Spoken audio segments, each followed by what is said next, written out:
안녕하세요. 중국 전문 채널 진종투입니다.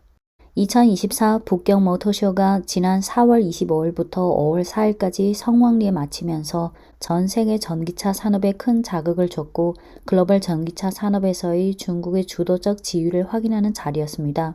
진종투 과거 영상 중 1시간 9분짜리 북경 모터쇼 영상을 통해 중국 전기차 군단의 활기차고 적극적인 현장 모습을 보여드렸습니다. 독일 매체는 글로벌 자동차 산업의 이러한 변화 구도에 대해 중국 자동차 업체는 이미 다른 리그에 있다. 과거의 유럽 선생님이 지금은 온순한 학생으로 변했다라고 평가했습니다. 미국 자동차 전문 기자인 케빈 윌리엄스는 북경 모터쇼를 다녀온 후 지난 5월 9일 미국 전기차 전문 매체인 인사이드 EVs의 칼럼을 게재했습니다. 제목은 나는 중국에 가서 10여 대의 전기차를 시승했다. 서방 자동차 업체들은 끝장났다. 이고 밑에 부제목은 북경 모터쇼는 중국 전기차가 얼마나 앞서 있는지를 보여줬고 그렇다면 소유 외국 자동차 업체들은 이에 대해 뭘 하고 있는가? 네, 시작할게요. 지난 몇 달 동안 미국과 중국 간 갈등은 놀라운 속도로 확대됐다. 틱톡이 미국 사업에서 철수하지 않으면 금지될 예정이다. 제닛 옐런 재무장관은 급증하는 중국 청정에너지 수출에 대해 불가능한 건 없다고 말했다. 상무부는 화웨이로 수출한 칩을 단속하고 있다. 아직도 많은 미국의 비판론자들은 중국의 제조 능력, 특히 전기차를 개발하고 판매하는 중국의 발전이 왠지 타당하지 않다고 주장하고 있다. 또는 중국의 제조업 능력 향상은 정부가 두둑한 자금으로 기타 나라를 밀어내기 위한 부산물일 뿐이라고 주장한다. 소제목, 풀 충전됐다. 중국의 전기차 지배력이 형성되고 있다. 코비드19 락다운 이후 중국 첫 대형 산업 행사인 상해 모터쇼가 2023년에 열렸고 상해 모터쇼는 중국이 전기차 소프트웨어 및 커넥티드카에서 얼마나 앞서 있는지를 보여줬다. 지금 모든 자동차 업체들은 중국에서 판매량을 잃으면서 서로 따라잡기 위해 서두르고 있다. 미국, 유럽 및 기타 나라는 자국의 자동차 산업을 파괴할 것이라고 말하면서 중국 전기차 수입을 제한하려고 시도하고 있다. 나는 자동차 업계 관계자들, 엔지니어들, 전문가들과 같은 사람들과 대화를 나눴다. 그들 중 많은 사람들은 중국의 산업이 지속 가능하지 않다고 믿고 있고 그 자동차들은 중국 공산당이 키오 스위치를 누를 때마다 미국 시민들을 살해하기 위해 고안된 저가 스파이웨어 장치들이 대중들을 공격할 것이라고 믿는다. 이런 비판자들은 만약 중국이 진정으로 개방된 시장을 가지고 있다면 중국 소비자들은 계속해서 서구 자동차를 대량으로 구매할 것이고 그러면 그들 모델의 판매가 그렇게 극적으로 떨어지지는 않을 것이라고 주장한다. 중국이 전기차 생산을 장악하지 않았다고 가정하는 것은 순진한 일이다. 중국 전기차 산업의 성공이 강력한 정부가 자국민들로 하여금 자국산 제품을 사도록 강요한 결과라고 믿는 것은 마치 어린애처럼 지기 싫다고 징징거리는 걸로 들린다. 나는 중국 최대 자동차 산업 행사인 북경 모터쇼를 위해 일주일간 중국에 머물렀다. 나는 지리 그룹의 손님으로서 다른 몇몇 해외 기자들과 함께 12대의 차량을 운전해봤고 그보다 더 많은 차량에 타봤고 중요한 대화도 많이 나눠봤다. 실제 이야기는 단순한 우리 대 그들보다 훨씬 더 미묘했다. 서방에서 말하는 중국에 관한 한 가지 스토리는 중국이 전기차에 사기적으로 과잉 투자하고 열등한 제품을 덤핑할 공간을 필사적으로 찾는 이야기다. 하지만 그런 스토리는 거짓이다. 서구 자동차 기업들은 큰일 났다. 그리고 이 많은 것들은 아마도 그들이 빌어먹을 잘못일 것이다. 소제목, 상해는 더웠다. 하지만 조용했다. 나는 상해가 더운 줄은 알고 있었지만 상해 푸둥국제공항 터미널을 나선 후에야 와이탄이 얼마나 더운지 알게 됐다. 상해는 미국의 뉴올리언스와 거의 같은 위도에 있고 지리적으로 미국과 마찬가지로 도시의 상당 부분이 바다 옆에 있어 눅눅하고 습기가 많다. 나는 불안하고 시차 적응을 하지 못했고 땀이 뚝뚝 떨어졌고 셔츠는 이미 등에 달라붙었지만 해관과 여권 심사를 순조롭게 통과한 후 안심했다. 나는 낯설면서 익숙한 이 새로운 곳에 와 있었다. 피츠 커피나 KFC와 같은 서양 브랜드들이 터미널 여기저기에 보였고 중국인들과 외국인 방문객들은 모두 현지 버전의 아이스커피와 밀크티를 마시고 있거나 또는 내가 집에서 먹을 수 있는 것보다 훨씬 더 맛있는 치킨 샌드위치를 먹으며 줄 서고 있었다. 공항 도착장과 픽업 차선에서 내가 처음 본 차는 흰색 포드 익스플로러로 횡단보도 한가운데 주차돼 있어서 마치 오하이오주를 떠나지 않은 것 같았다. 그 차는 나에게 너무 익숙했고 해치백에 있는 JMC 포드 합작사라는 걸 보여주는 한자를 제외하고는 집에 있는 차와 똑같았다. 나의 시선이 포드 익스플로러로부터 옮겨졌을 때 나는 거기의 모든 것이 얼마나 다른지를 깨닫게 됐다. 도착장은 세계 여느 국제도시 공항처럼 붐볐지만 내가 미국 심지어 유럽에서도 흔히 듣던 그 엔진 소음과 배기 소음은 없었다. 픽업 구역에 있는 대부분 자동차들은 초록색 번호판을 단 신에너지 자동차였고 브랜드도 매우 다양했다. BYD나 지리 그리고 심지어 뷰익이나 쉐블레이와 같은 서구 브랜드들도 있었다. 이건 굉장히 장관이었다. 한 나라가 전기차 마니아가 된 것이다. 크로스오버 자동차, 밴과 세단들이 과속 방지턱을 공격적으로 날면서 승차 공유, 택시나 대중교통으로 향하는 보행자들을 피하고 있었지만 거의 아무런 소리도 들리지 않았다. 내가 과거에 읽었거나 보도했던 중국에만 있는 자동차들 중 일부를 마침내 내 눈으로 직접 보게 됐다. 이건 뷰익 벨라이트 6다. 인터넷에서 본 적 있는데 여기 중국에선 어디서나 볼 수 있네. 또는 적어도 승객 탑승 구역의 모든 곳에 있어. 라고 나는 큰 소리로 말했다. 옆에 아무도 없는데 말이다. 그 순간 나는 의문이 들었다. 내가 봤던 보도가 너무 과장된 것인가? 서구 자동차에 대한 중국의 사랑은 여전히 강할까? 물론 중국에 온 지 5분 만에 그런 결론을 내리는 것은 어리석은 일이겠지만 이렇게 많은 뷰익 차의 존재는 내가 들었던 여기는 서구 브랜드, 전기차를 포함해서 서구 브랜드를 원하는 사람이 없다는 논조에 대해 의심을 품게 만들었다. 그렇겠지? 내가 중국에 있는 시간은 항저우에 위치한 지리 자동차의 글로벌 본사 그리고 지리 산하 브랜드의 경영진들과의 몇 차례 회의를 둘러싸고 진행됐다. 그런 다음 우리는 북경으로 날아가 모터쇼에서 하루 종일 있었고 경주로에서 하루 종일 체험하면서 볼보, 포스터를 제외한 지리 홀딩스 그룹 산하 모든 브랜드의 10여 대의 최신 모델을 시승했다.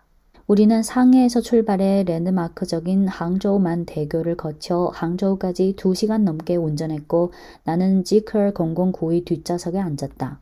나는 미국의 경주로에서 지컬 009를 운전한 적이 있어서 009가 코너를 돌 때 놀랄 정도로 안정적이고 속도가 아주 빠른 밴이라는 걸 알고 있었다. 물론 그건 이 차의 실제 용도가 아니다. 지컬 009는 고급 MPV라는 세분화 시장의 일부이고 이 세분화 시장은 거의 아시아에만 존재하며 이는 중국에 의해 완성됐다고 할 수 있다. 자동차 운영사들이 사용하는 차는 캐딜락 에스컬레이드나 링컨 내비게이터가 아니라 뷰익 GLA, 토요타 알파드, 덴자 D9, 보야 드리머 또는 지컬 009와 같은 차였다. 지컬 009는 집에 있는 것처럼 편안하게 느껴졌다. 저렴한 밴은 아니었다. 내가 탄 차는 8만 달러보다 훨씬 위에 있다고 생각했는데 지컬 009는 동 가격대의 에스컬레이드나 내비게이터 임대차보다 훨씬 더 성숙한 느낌이었다. 단순히 지컬 009 내부의 분위기를 넘어서서 타이거 우드 장식, 푸어 알칸타나 헤드라이너, 리어 금속 마감재, 밝은 작업과 인테리어, 그리고 인류 항공사 스타일의 중간 기장 의자는 나를 시원하게 해줬고 마사지 해줘서 저도 모르게 잠들었다. 그 외에 지컬 009는 미닫이 문이 달린 높이가 아주 낮은 롤스로이스처럼 느껴져서 이 차가 왜 중국 사업가들에게 그렇게 인기 있는지 이해가 됐다. 지리 자동차 본사의 방문객 센터에는 최신 모델이 전시되어 있었다.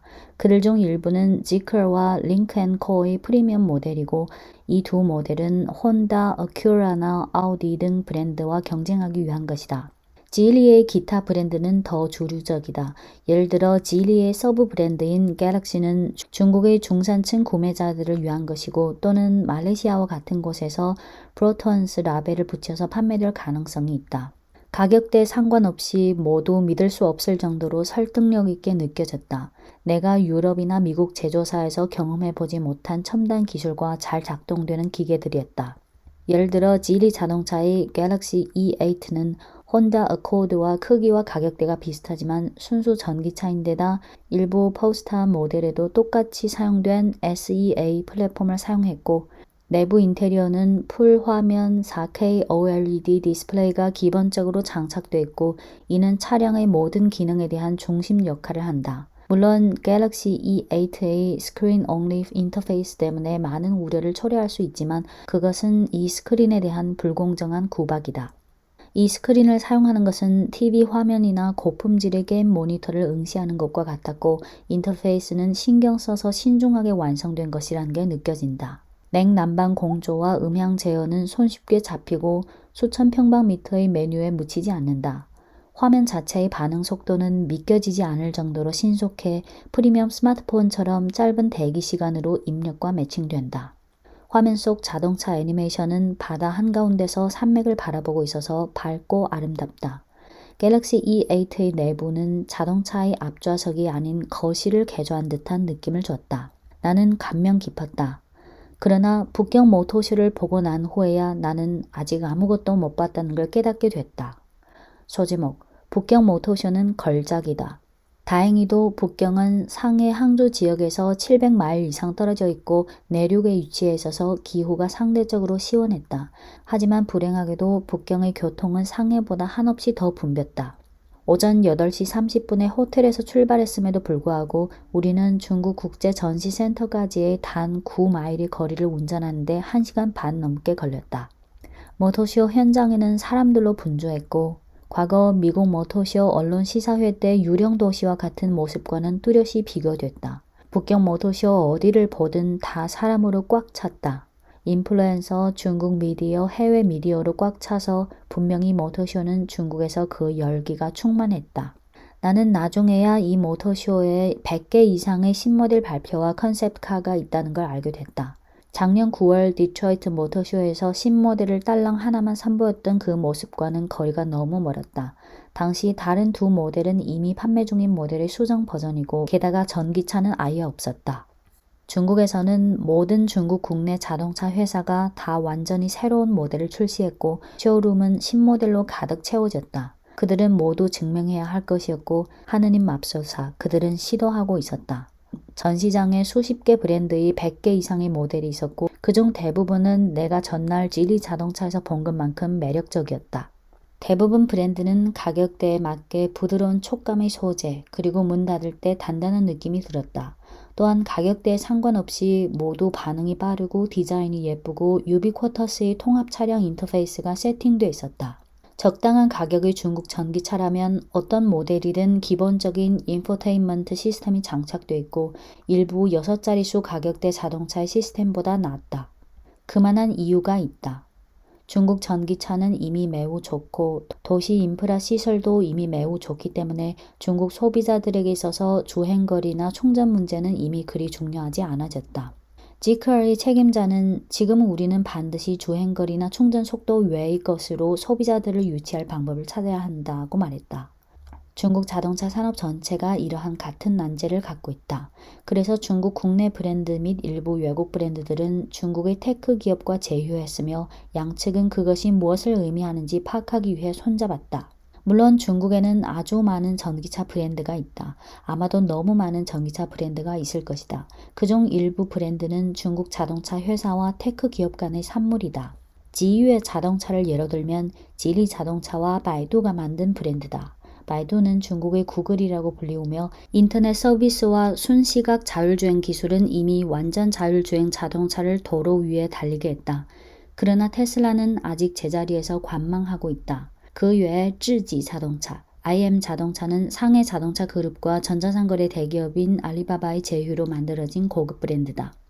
홍멍智行, Harmony Intelligent Mobility Alliance는 북경 자동차 그룹, 지뢰 자동차, 아이토 자동차와 장안 자동차 등이 스마트폰 및 기술 자이언트인 화웨이 간의 협력 프로젝트이며 화웨이는 자동차 메이커에게 차 디자인과 마케팅에서 도움 줄 수 있을 뿐만 아니라 인포테인먼트 아키텍처를 위한 완전한 솔루션을 제공할 수 있고 이 모든 것은 화웨이 Harmony OS에 기반한 것이며 화웨이 스마트폰에서 사용하는 것과 동일한 Harmony OS다. 그리고 당연히 샤오미가 있다. 자동차를 설계하고 제조하기로 결정한 휴대폰 제조사 샤오미가 있다. 애플과 달리 샤오미는 실제로 그걸 해냈고 최종 제품은 매우 진보적이어서 세계적으로 헤드라인을 장식했다. 취향이 어떻든 간에 이 차들은 슈퍼 연결되어 있으며 고급 프로세서와 기술로 가득 차 있어서 중국 구매자들을 매료시키고 있다. 내가 보기만 해도 왜 이렇게 많은 사람들이 중국 국내 브랜드를 보러 왔는지 알 수 있었다. 리오토의 부스에는 계속 긴 줄이 있었다. 사람들이 모터쇼에서 공개된 L6 컴팩트 플러그인 하이브리드 크로스오버를 보기 위한 것이다. 심지어 L9과 메가 MPV와 같은 기양산 모델도 대량의 중국과 해외 미디어가 줄 서서 체험하려고 했다. 장안 자동차의 침대가 달린 포드 매버릭 사이즈의 컨버티블 쿠페 SUV는 쇼 내내 붐볐다. 샤오미의 SU7은 2시간 동안 대기했다. 일부 해외 기자들은 차 보는 시도를 포기했다. 하지만 전시장의 서구 브랜드들은 그런 대우를 누리지 못했다. 소제목, 중국에서는 아무도 서구 브랜드에 신경 쓰지 않는다. 이번 모터쇼의 모든 신차 발표회는 다 중국어로 진행됐고 내 곁에 항상 통역사가 있는 것은 아니었다. 기회가 생길 때마다 나는 여기저기 구경하면서 중국에 있는 동안 뭔가를 더 배우고 싶어 했다. 내가 먼저 발견한 스탠드는 뷰익이었다. 제너럴 모터스는 아우티엄을 기반으로 한 두 가지 컨셉트카인 일렉트로 L와 일렉트로 LT를 공개했다. 또한 인기 있는 GL8 벤의 플러그인 하이브리드 버전도 공개했다. 그런데 다들 대체 어디에 있었을까? 북경 모터쇼 첫날 오전 10시가 안 됐고 그날 오전에 그 두 컨셉카가 공개됐지만 뷰익 부스에는 소수의 관중만 있었다. 두 컨셉카에 대한 정보는 없었다. 아무도 신경 쓰지 않는 것 같았다. 그 외의 아시아 브랜드들도 뷰익과 마찬가지였다. 마츠다의 최신 모델인 EZ6는 일반 인플루언서와 언론인 중 일부가 채널을 위해 빠른 둘러보기 컨텐츠를 촬영했지만 그 후 대부분은 다른 모델로 이동했다. 토요타의 BZ36 및 BZ3C 근작 모델도 마찬가지였다. China Driven이라는 유튜브 채널의 윌 산디는 나에게 여기서 중국인은 컨셉카에 대해 별로 신경 쓰지 않는다. 그들은 즉시 구매하고 운전할 수 있는 것을 원한다고 알려줬다. 우리는 둘러보면서 이야기를 나눴다. 그는 서구 제조업체들이 중국에서 왜 점유율을 그렇게 많이 잃었는지에 대해 자세히 설명해줬다. 윌 산디는 서구 브랜드가 제품에서 낮은 품질의 소프트웨어와 평범한 가치를 제공하면서도 전기차를 빠르게 공급하지 못한 점이 그 원인 중 일부라고 비판했다. 쉐블레는 2022년 LA 모터쇼에서 전시했던 이퀴낙스 전기차 시생산차와 같은 걸 전시했다. 두 차는 모두 잠겨져 있어서 사람들은 자세히 들어가 볼 수 없었고 모터쇼 둘째 날이 돼서야 세 번째 차가 전시됐다. 이퀴낙스 전기차는 아직 판매되지 않고 있다. 그에 비해 리오토의 L6는 북경 모터쇼에서 공개되기 전에 리오토 매장 앞에서 보고 구매할 수 있었다. 리오토의 플러그인 하이브리드는 이미 4만 건의 주문이 있다고 한다. 그런데 왜 쉐블레의 이퀴낙스는 아직 판매되지 않는 것일까? 나는 전시장을 한 번 더 둘러본 후 마지막에 다시 뷰익 부스로 돌아왔다. 나는 뷰익 웰라이트 6의 앞좌석에 털썩 주저앉았고 그 차는 상해 어디서나 볼 수 있었던 차였다. 윌 산딘을 포함한 현장에 있었던 4명을 통해 나중에 알게 된 거지만 뷰익 웰라이트 6는 많이 할인된 가격으로 중국 승차 공유 운전기사들에게 대량으로 판매됐다는 걸 알게 됐다.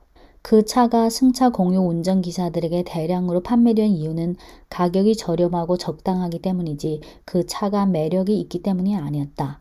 이는 시장 점유율을 유지하고 매매 가격을 올리고 싶은 브랜드에는 좋지 않다. 뷰익 웰라이트 6의 운전대에 앉은 지 5초 만에 난 그 이유를 이해했다. 산디는 나의 실망감을 알아차렸다. 산디는 좀 똥같지 안 그래? 라고 말했다. 그의 말이 맞았다. 나는 내가 본 걸 무시할 수 없었다. 웰라이트 6는 마치 한 세대 전에 만들어진 쉐비 말리부의 전기 버전처럼 느껴졌다. 웰라이트 6는 내가 그날 경험했던 중국의 중간급 전기차에 비하면 품질, 연결성, 가치 등면에서 그 격차가 나를 깜짝 놀라게 했다. 중국 전기차의 내부의 풀스크린의 밝은 화면에 비해 웰라이트 6의 작은 화면과 회색 플라스틱 내부는 완전히 우울했다. GM RTM에 기반한 뷰익 일렉트라 E4는 옳은 방향으로 약간 나아가는 단계에 있지만 전체적으로 보면 그들이 정면으로 경쟁해야 하는 중국 프리미엄 브랜드에 비하면 너무 멀었다. 제너럴 모터스는 가격 전쟁이 시작되기 훨씬 전에 E4 모델의 중국 가격을 2번 인하했기 때문에 제너럴 모터스는 이런 상황을 이해하고 있는 걸로 보였다. 산디는 적어도 미국에 있는 여러분들은 신형 뷰익 GL8 벤과 같은 새로운 플러그인 하이브리드 제품을 구입할 수 있겠지, 안 그런가? 라고 말했다. 나는 아니요. 사실 미국엔 GM 플러그인 하이브리드 모델이 없어요. GM RTM에 기반한 몇몇 전기차만 있고 게다가 그 차들은 별로 좋지 않아요. 라고 나는 답했다. 나는 당황했다. 나는 중국에 있을 때 서구 브랜드들은 정치적 이유 또는 기타 자신들의 잘못이 아닌 것들 때문에 중국에서 밀려나고 있다고 생각하고 서구 브랜드에 공감하려고 노력했다. 그러나 실제 상황은 그렇지 않았다. 사실 나는 다시 20세기 80년대 말로 돌아간 것 같았다. 당시 미국 제조사들은 대중들한테 미성숙한 모델을 판매해도 소비자들은 받아들일 거라고 생각했다. 하지만 나는 지금 중국에서 무슨 일이 벌어지고 있는지 내 눈으로 살짝 봤다. 서방 제조사, 특히 미국 제조사들은 전혀 시도하지 않는 것 같다. 작가이자 팟캐스트 진행자인 에드 지터는 그의 팟캐스트인 Better Online의 한 에피소드에서 흥미로운 말을 한 적 있다. 미국인들은 빅테크에 대한 자신들의 선호에 대해 사과해야 할 지경에 이르렀다. 어떤 거물이나 떠들썩한 스타트업 남자는 아무도 원하지 않은 위젯에 대한 큰 아이디어를 얻었고 마지막에 그렇게 잘 작동되지 않는 제품을 대충 출시한다.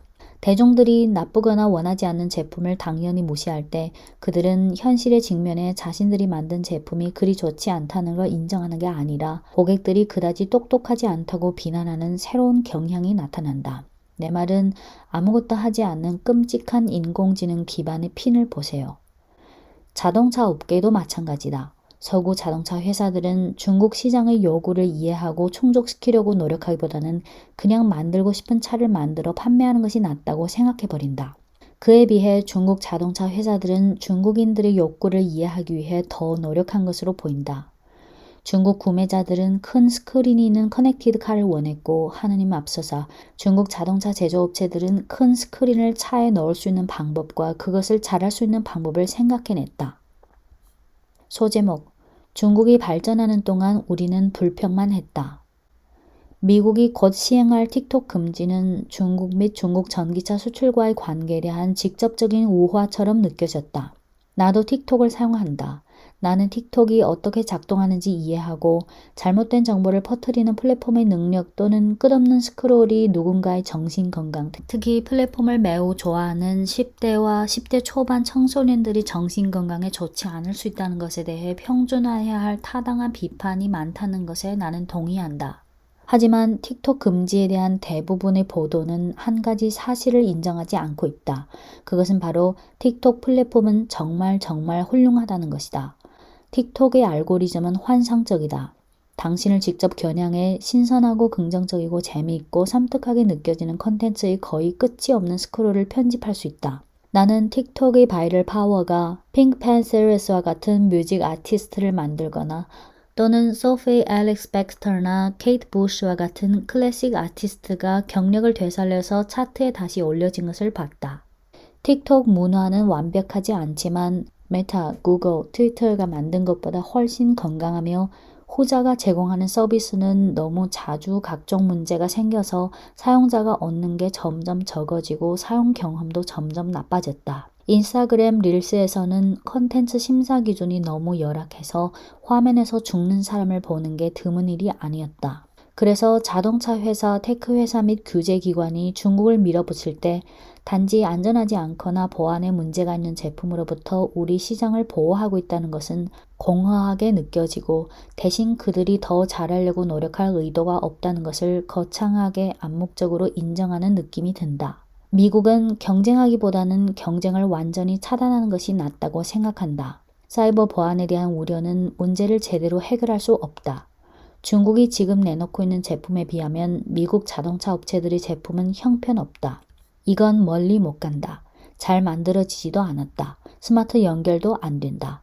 서구 자동차 회사들은 중국에서든 다른 곳에서든 최종 고객에게 도움이 되는 방식으로 테크 회사들과 깊이 얽히지 않고 있다. 그들은 중국처럼 배터리 공급망을 구축하는 데 성공하지 못했다. 게다가 그들은 중국 회사들처럼 자사 제품군에 대한 지속적인 업데이트와 민첩성을 통해 중국 시장 또는 어떤 시장에든 맞추려 하지 않는 것 같다. 중국에 있는 테슬라조차도 이 초경쟁 시장에서 가장 중요한 제품 중 하나인 모델 Y를 업데이트하는 것을 귀찮아한다. 대신 지속적인 가격 인하, 보조금 인센티브 및 제로금리 대출 등 마진을 저해하는 속임수에 의존하면서 고객들로 하여금 낮고 경쟁력이 없는 차를 구매하도록 유도하고 있다. 심지어 테슬라는 북경 모터쇼에 참가하지도 않았다. 일론 머스크는 모터쇼 기간에 북경을 다녀갔는데 정부 관계자에게 로봇 택시로 전환하는 이유를 설명했다. 그는 이미 중국에서 자동차를 포기한 것 같았다. volkswagen이 ID 시리즈를 시장에 내놓았고 그 후 기자들과 구매자들 모두가 불량한 소프트웨어 인터페이스를 정당하게 비판하자 volkswagen은 깜짝 놀랐다. 닛산이 중국에서 판매했던 내연차 실피 센트라 세단은 한때 테슬라 모델 Y 크로스오버 판매량과 거의 같았다. 하지만 전기화 시대가 되자 닛산은 실피 차체에다 이미 구식인 38kW시 닛산 리프 구동 기어를 장착했다. 충전이 잘 되지 않았고 주행거리가 제한됐고 가격도 비쌌다. 제너럴 모터스도 중국에서 이를 망쳤다. 북경 모터쇼에서 플러그인 하이브리드 버전을 선보이기 전까지 GL8는 해당 세분화 시장에서 플러그인 기능이 없는 몇 안 되는 밴 중 하나였다. 전기차와 고급 밴 둘 다 중국 시장에서 중요한 부분이다. 서구 자동차 회사들은 왜 관심을 기울이지 않았을까? 왜 제너럴 모터스는 전기차를 더 빨리 판매하지 않았을까? 그렇다면 그 책임은 어느 시점에서 중국의 경제정책에서 자동차 회사들의 자체 행위로 옮겨졌을까? 소위 중국이 전기차 산업에 불공평한 보조금을 제공했다는 논조와 서방 자동차 회사들이 중국 시장을 완전히 오판해 중국 소비자들이 진정으로 원했던 제품을 만드는 데 소극적이라는 주장 간에는 얼마나 큰 관련이 있을까? 왜 중국이 Peugeot, Citroën, 쉐블레 그리고 개량된 volkswagen, 뷰익을 영원히 구매할 거라 생각할 정도로 오만했을까? 도대체 우리는 왜 중국처럼 우리의 전기차 제도와 청정에너지 산업에 보조금을 지급하지 않았을까? 또한 북경 모터쇼가 인상적이었던 만큼 자포자기의 기운이 살짝 감돌았다. 내가 방문한 더 작고 자포자기한 몇몇 브랜드는 처음에는 내가 해외 미디어 중 한 명이라는 사실을 깨닫지 못하고 그들은 나를 미국이 아닌 다른 나라로의 수출 계약을 체결하려는 잠재적인 유통업체라고 생각했다. 일부 자동차 산업이랑 아무 연관 없는 인플루언서들은 중국 소셜미디어에 신차 데뷔 정보를 라이브 스트리밍으로 게시하며 자동차에 관심 없는 청중들을 자동차 분야로 끌어들이기 위해 노력하고 있었다.